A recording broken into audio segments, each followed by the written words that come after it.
Supreme court अब वक्फ मामले की याचिकाओं पर मंगलवार को सुनवाई करेगा और कोर्ट ने तय कर दिया कि मंगलवार को सारे दिन इस मामले पर सुनवाई चलेगी और सभी याचिकाकर्ताओं को, यानी जो 5-5 याचिकाएं हैं दोनों पक्ष की, उनके वकीलों को 2-2 घंटे टाइम दिया जाएगा। हमारे साथ वरुण सिन्हा जी हैं। वरुण जी, आज की ये सुनवाई सिर्फ खेल के नियम तय करने के लिए थी और मंगलवार को पूरा खेल नहीं, बिल्कुल। जब इस मैटर को टेकअप किया गया तो माननीय न्यायाधीशों ने कहा कि चूंकि उनके पास समय कम था, उन्होंने प्लीडिंग्स को उतने गहराई से नहीं पढ़ा है, लिहाजा उन्होंने ट्यूसडे को जो इंटरिम रिलीफ की बात याचिकाकर्ता के द्वारा कही गई थी, यानी मुस्लिम पक्ष के द्वारा, उस पर सुनवाई करने के लिए ट्यूसडे की तारीख मुकर्रर की गई है और ट्यूसडे को दोनों पक्ष को सुना जाएगा सिर्फ इंटरिम रिलीफ के बाबत।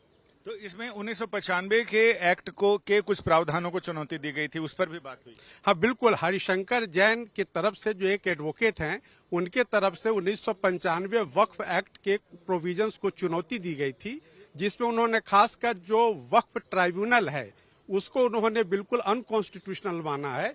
लेकिन माननीय सर्वोच्च न्यायालय की तरफ से ये प्रश्न आया कि अगर वो 1995 का मामला है, एक्ट को चैलेंज किया गया है, तो वो अभी उस पर सुनवाई नहीं करेंगे।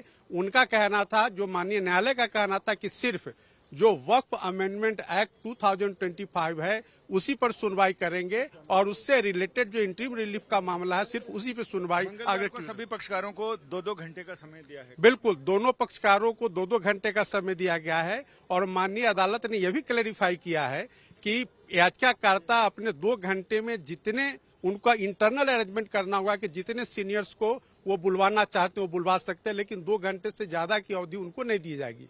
ठीक उसी तरह से रेस्पोंडेंट्स को भी कहा गया कि आपको भी 2 घंटा दिया जाएगा और आप भी उस 2 घंटे का अरेंजमेंट किस तरह से करेंगे वो आप इंटरनली तय करेंगे। लेकिन यह मुमकिन नहीं है कि सारे इंटरवेनर्स को, सारे पक्षकारों को सुनवाई का मौका दिया जाए। इसलिए अदालत ने कहा है कि जो पिछले तारीख पर जो अरेंजमेंट की गई थी वही अरेंजमेंट आगे भी चलता रहेगा। यानी वक्फ मामले पर बड़ी सुनवाई मंगलवार को होगी, जिसमें सरकार ने आज की सुनवाई में चीफ जस्टिस B.R. गवई और जस्टिस ऑगस्टिन जॉर्ज मसीह इनकी पीठ के सामने ये कह दिया कि जिन कुछ प्रावधानों पर सरकार ने कोर्ट में अंडरटेकिंग दी थी, वो प्रावधान यानी अंडरटेकिंग उनकी बरकरार रहेगी। कैमरामैन संजीव कुमार के साथ संजय शर्मा, दिल्ली, आज तक।